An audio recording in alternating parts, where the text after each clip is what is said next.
اعوذ باللہ من الشیطان الرجیم بسم اللہ الرحمن الرحیم الحمد للہ رب العالمین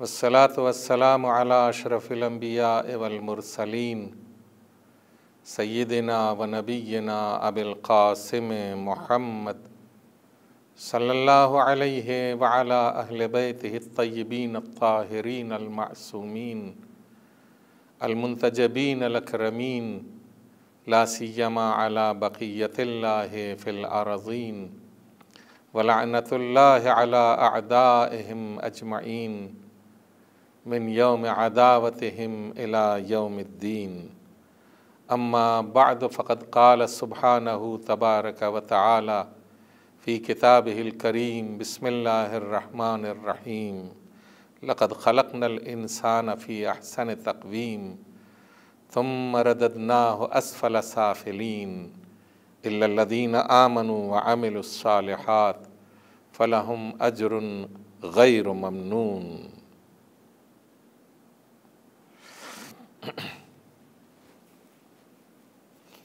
عزیزان گرامی،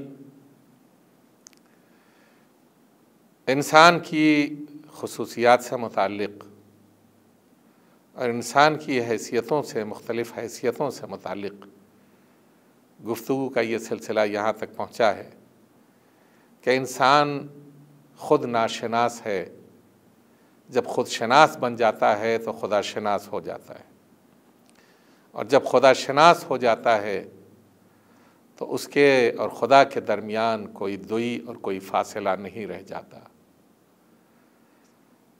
انسان خداوند عالم کی سب سے عظیم مخلوق ہے، لیکن یہ حقیقت ہے کہ انسان کو پروردگار عالم نے مجبور نہیں بنایا ہے بلکہ با اختیار بنایا ہے۔ یہ بھی خدا کی ان صفات میں سے ہے کہ جسے یہ کہا جاتا ہے کہ خدا بے نیاز ہے، خدا بے نیاز ہے، انسان با اختیار ہے۔ یہ دو صفتیں ایک دوسرے سے قریب ہیں، اس اعتبار سے قریب ہیں کہ اختیار میں نیازمندی نہیں ہے، بندگی کے اعتبار سے تو نیازمندی ہے، لیکن انسان اپنے عمل کے اختیار کے اعتبار سے ایسا خود مختار ہے کہ جو جی چاہے انجام دے سکتا ہے۔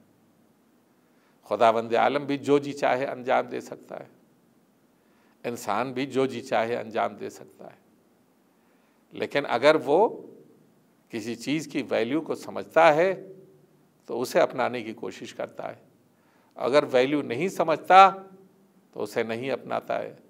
یہ اس کے اختیار میں ہے، اور جب اس کے اختیار میں ہے تو پروردگار عالم نے انسان کو جو خود مختار بنایا ہے، یہ اس کا اختیار جو ہے اسے کمال کی منزل کی طرف لے جاتا ہے۔ یہ بات الگ ہے کہ اسی سورہ والتین میں یہ ارشاد ہوا ہے کہ لقد خلقنا الانسان فی احسن تقویم ثم رددناہ اسفل سافلین۔ ہم نے بہترین معیاروں کے اوپر بہترین انداز میں انسان کو خلق کیا ہے، اور اس کے بعد اسے ہم نے پلٹا دیا اسفل سافلین میں، یعنی پستیوں کی جگہ کے اوپر پلٹا دیا۔ کہاں کمال کے معیار کے اوپر خلق کیا تھا، کہاں پستیوں کی انتہا میں اسے پہنچا دیا۔ آیا انسان کو خداوند عالم نے یہ کام کیا ہے، یہ دیا ہے کہ خلق کیا تو اعلیٰ معیار کے اوپر، اور اس کے بعد خود ہی اس نے جو ہے وہ پستیوں میں اسے ڈھکیل دیا؟ پھر اختیار کی بات کیا ہوتی ہے؟ در حقیقت انسان کے اپنے اختیار کی بنیاد کے اوپر انسان یا کمال حاصل کرتا ہے یا زوال حاصل کرتا ہے، یا کمال کی اعلیٰ ترین منزل کے اوپر پہنچتا ہے یا پستیوں کی انتہائی منزل کے اوپر پہنچتا ہے۔ یہ اس کا اختیار ہے کہ جس کی بنیاد کے اوپر اب یہ کہ پروردگار عالم نے جو اس انسان کو کمال عطا کیا ہے، اس کے اندر اس کی عقل کو دخل ہے، اور انبیاء کی ہدایت کو دخل ہے، دو چیزیں ہیں۔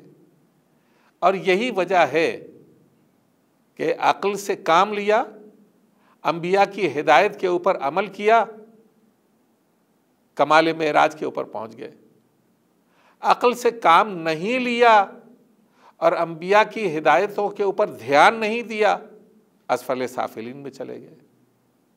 یہ اختیار ہی تو تھا، اپنے اختیار ہی کی بنیاد کے اوپر تو ہم نے یہ کیا کہ ہم نے عقل سے کام نہیں لیا اور انبیاء اور مرسلین اور ہادیان دین کی باتوں کے اوپر توجہ نہیں کی یا انہیں تسلیم نہیں کیا، تو نتیجہ کیا ہوا؟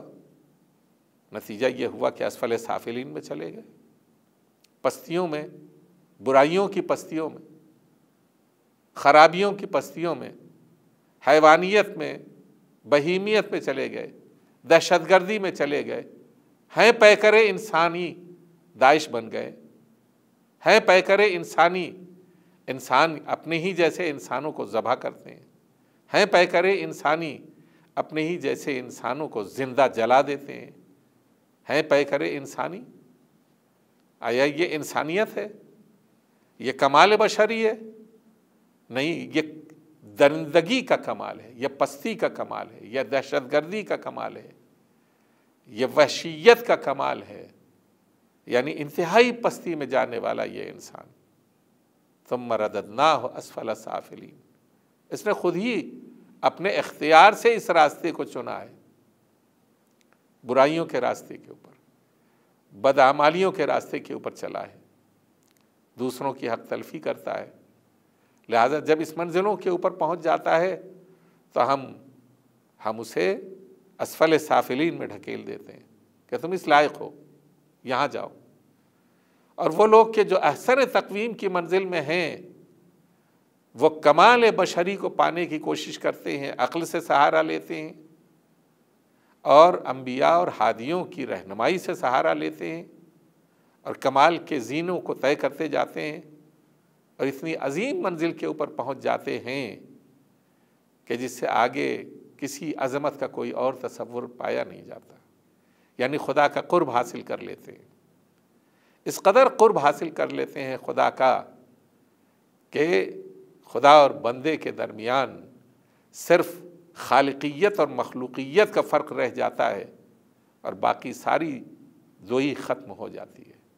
ایک خالق ہے اور ایک مخلوق ہے، ایک خدا ہے اور ایک بندہ ہے، ایک عبد ہے، ایک معبود ہے، لیکن قرب کی وہ منزل ہے کہ سارے جلوے الوہیت کے اس بندے کے اندر نظر آتے ہیں اور یہ اپنے کمال کو پہنچتا ہے۔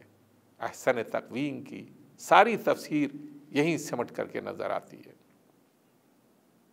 انسان واقعی اگر اپنی حقیقت کو پہچان لے تو انسان واقعی مال دنیا سے اپنی محبت کو تج دیتا ہے، عزت دنیا سے اپنی محبت کو تج دیتا ہے۔ اب آپ کہیے کہ عزت دنیا حاصل کرنا کوئی خراب بات ہے؟ اچھی بات ہے، لیکن اگر اللہ کی راہ میں عزت حاصل کی جائے تو اچھی بات ہے۔ دنیا والوں کی راہ میں اگر عزت حاصل کی جائے تو دنیا والے پستی کی طرف لے جاتے ہیں، وہاں کی عزت پستیوں کی طرف لے جاتی ہے۔ دنیا اور دنیا والے پستیوں کی طرف لے جاتے ہیں، وہاں جو عزت ملتی ہے وہ ممکن ہے دنیاوی عزت ہو جائے، الہی عزت نہیں ہوتی۔ العزت للہ ولرسولہ وللمؤمنین، عزت تو محض اللہ کے لیے ہے، اللہ کے لیے عزت ہے، اس کے رسول کے لیے عزت ہے، اور مومنین کے لیے جو صاحب ایمان ہے اور خدا اور رسول کے اوپر ایمان رکھتے ہیں، خدا کی بارگاہ میں انہیں عزت حاصل ہوتی ہے، انہیں شرف حاصل ہوتا ہے، انہیں کمال حاصل ہوتا ہے۔ یہ وہ شخصیتیں ہیں کہ جو خدا سے قرب حاصل کرتی ہیں۔ اگر انسان انسانیت کو سنوارنے کے لیے، انسانیت کو آبرو دینے کے لیے، انسانیت کو عزت دینے کے لیے انسانیت کو شرف اور شرافت سے ہمکنار کرنے کے لیے خدا کے قرب میں اپنی جان تک دے دیتا ہے، تو اب وہ انسان جو اس قربانی کے ذریعے بیدار ہوتے ہیں، جو اس قربانی کے ذریعے زندہ ہوتے ہیں، جو اس قربانی کے ذریعے اپنی زندگی کے حقیقت کو پا لیتے ہیں، وہ اس ذات کا قرب حاصل کرنے کی کوشش کرتے ہیں جو خدا تک پہنچانے والی ہے، اس ذات کا قرب حاصل کرنا چاہتے ہیں اور کوشش کرتے ہیں جو خدا تک پہنچانے والی ہے۔ اور وہ ذات کون سی ہے؟ وہ ذات یا رسول کی ذات ہے یا اہل بیت علیہم السلام کی ذات ہے۔ اور ان تمام ذوات مقدسہ میں انسان کے لیے پروردگار عالم نے جس عظیم ترین ذات کا انتخاب کیا ہے کہ جو سب سے زیادہ تیز قرب الہی تک پہنچانے والی ہے، اس ذات کا نام ہے حسین ابن علی۔ اسے دنیا حسین کہتی ہے، اور اسی کا تعارف کرایا ہے پیغمبر اکرم صلی اللہ علیہ وآلہ وسلم نے، ان الحسین مصباح الہدی و سفینۃ النجات۔ حسین ہدایت کا چراغ ہے۔ دنیا تاریک ہے، دنیا اندھیری ہے، دنیا ایسی ظلمت کی جگہ ہے کہ جس میں ہاتھ کو ہاتھ نہیں دکھائی دیتا، انسان ایک دوسرے کو پہچان نہیں پاتے۔ یہ تاریکی ہی کا نتیجہ ہے، یہ اندھیرے ہی کا نتیجہ ہے کہ انسان ایک دوسرے کو پہچان نہیں پاتا۔ یہ تو ایمان کا نور ہے جو انسان کو دوسرے انسان کو پہچاننے کا سلیقہ دیتا ہے۔ یہ بات جو ہے وہ یوں ہی سرسری نہ لیجئے گا۔ اگر ایمان کا نور نہ ہو تو انسان ایک دوسرے کو پہچان نہیں سکتا، اس لیے کہ دنیا تاریک ہے، دنیا ظلمت کدہ ہے، دنیا اندھیری ہے، لوگ ایک دوسرے کو نہیں پہچان سکتے۔ ایمان کا نور ایک دوسرے کی شناخت کراتا ہے، اور یہ ایمان کا نور جب نقطۂ کمال کو پہنچتا ہے تو اس میں حسین کی ذات نمایاں طور سے نظر آتی ہے، اور جو حسین سے محبت کرنے لگتا ہے وہ انسانیت کی اس معراج کو پہنچنے کی کوشش کرتا ہے کہ جہاں حسین نے پہنچانا چاہا ہے، جہاں حسین انسان اور انسانوں کو لے جانا چاہتے ہیں۔ ایام اربعین ہیں، ہم ایام اربعین میں کون سے ایسے نمایاں کام کرتے ہیں کہ جن کی بنیاد کے اوپر دنیا لرزہ بر اندام ہے؟ ایام اربعین میں ہم کون سے ایسے اعمال انجام دیتے ہیں کہ جنہیں دنیا حیرت سے دیکھتی ہے، غبطہ کرتی ہے؟ ایام اربعین میں ہم کون سا ایسا عمل انجام دیتے ہیں کہ جو دنیا کے کسی کونے میں نظر نہیں آتا؟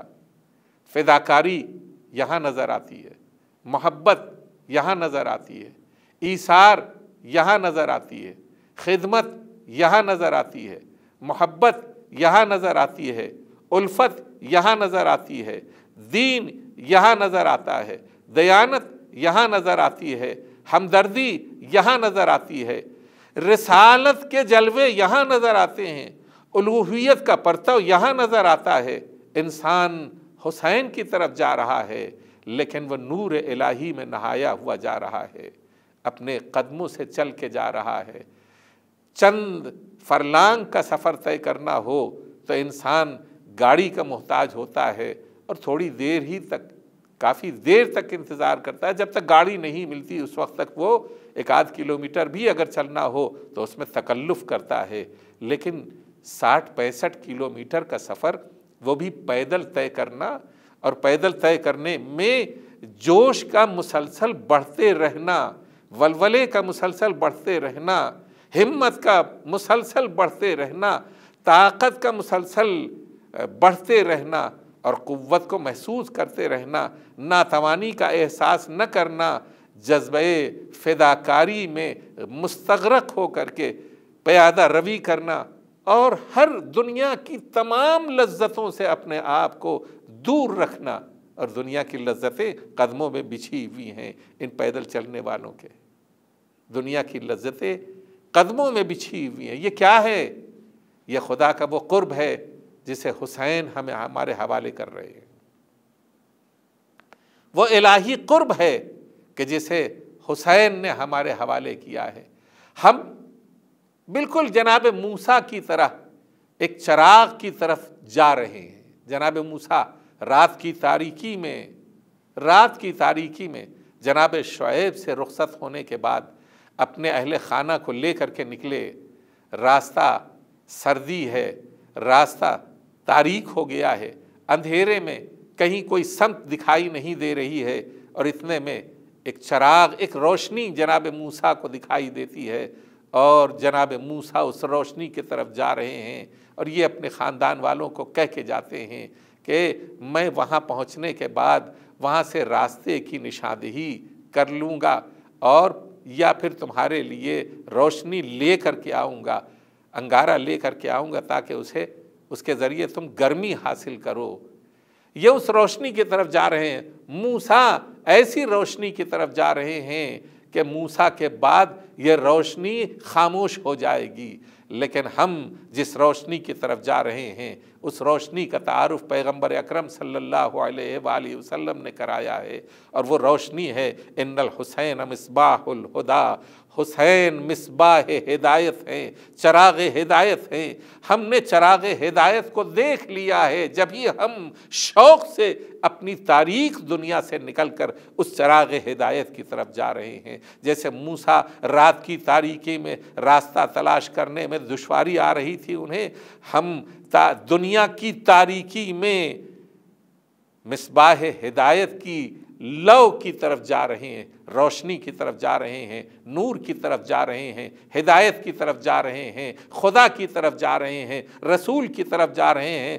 حسین ہمیں نہیں بلا رہے ہیں اپنی طرف، بلکہ حسین اپنے پروردگار کی طرف بلا رہے ہیں ہمیں، اور ہم شوق کے ساتھ جا رہے ہیں۔ پاؤں کے چھالے ہمیں نہیں روکتے، گرمی ہمیں نہیں روکتی، ریت کی حدت ہمیں نہیں روکتی، سڑک کے تارکول ہمیں نہیں روکتے، ہمارے پاؤں میں پڑنے والے چھالے ہمیں سکون دیتے ہیں اور آرام دیتے ہیں، اور ہر کھمبے کے گزرنے کے بعد ہمارے اندر شوق اور بڑھتا جاتا ہے۔ اب ہم حسین سے اتنا قریب ہو گئے، اب ہم حسین سے اتنا قریب ہو گئے، اب ہم حسین سے اتنا قریب ہو گئے، اور دنیا پریشان ہے کہ یہ کون لوگ ہیں جو لاکھوں اور کروڑوں کی تعداد میں ایک شہر سے نکلتے ہیں اور دوسرے شہر کی طرف جا رہے ہیں۔ یہ کتنے دیوانے ہیں، یہ کتنے متوالے ہیں، لیکن ہم کہتے ہیں ہم صاحب عقل ہیں، صاحب ہوش ہیں، اور ہم اس منزل کی طرف جا رہے ہیں کہ جہاں عقل و شعور کا کمال ہمیں ملنے والا ہے۔ وَسَيَعْلَمُ الَّذِينَ ظَلَمُوا أَيَّ مُنْقَلَبٍ يَنْقَلِبُونَ۔